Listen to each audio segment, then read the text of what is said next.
Hi, I'm Dr. Steve. Let me tell you a little bit about how we vaccinate puppies here at the Milner Veterinary Hospital. When a puppy's first born, he gets antibodies from his mom. Those antibodies last till he's about 6 weeks old, and then they start to wear off. By the time he's 15 weeks old, those antibodies are gone. As long as they stay above a certain level, he's protected against disease. They have to drop down to a slightly lower level for my vaccine to work, so no matter what, there's a period of time between here and here where he's not protected by anything. Normally we vaccinate at 6 weeks, 9 weeks, 12 weeks, and 15 weeks.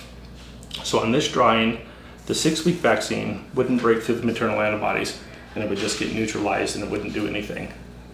The 9-week vaccine would break through the antibodies and give him a little bit of protection. Besides giving him protection, it would set him up for the booster. There'd be all sorts of changes in his body that will make this booster more productive. So the 12-week vaccine would be the booster, and it would give him about 10 times as much protection. After that, he's safe and he's protected against disease. Problem is, we don't know how much antibody he starts off with. It depends on how well vaccinated his mom was and how much milk he drinks in the first 24 hours. In the first 24 hours, the milk is something called colostrum, and it contains a bunch of antibodies, and the puppy can absorb it. So if mom was well vaccinated and the puppy drank a bunch of milk, he could start off with something like this. And then his curve would look something like that. If that's the case, the 9-week vaccine won't set him up.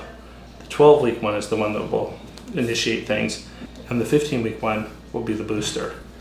After that, he's protected. So what we're worried about is parvo. Parvo is a viral disease and it kills puppies. It's an extremely hardy virus. It lasts for about a year in the environment, and when a dog gets parvo, they get screaming diarrhea, and everywhere they go to the bathroom is contagious for up to a year. So what we don't want to have happen is have your dog be in this period of time where he's had a few vaccines but he's not protected.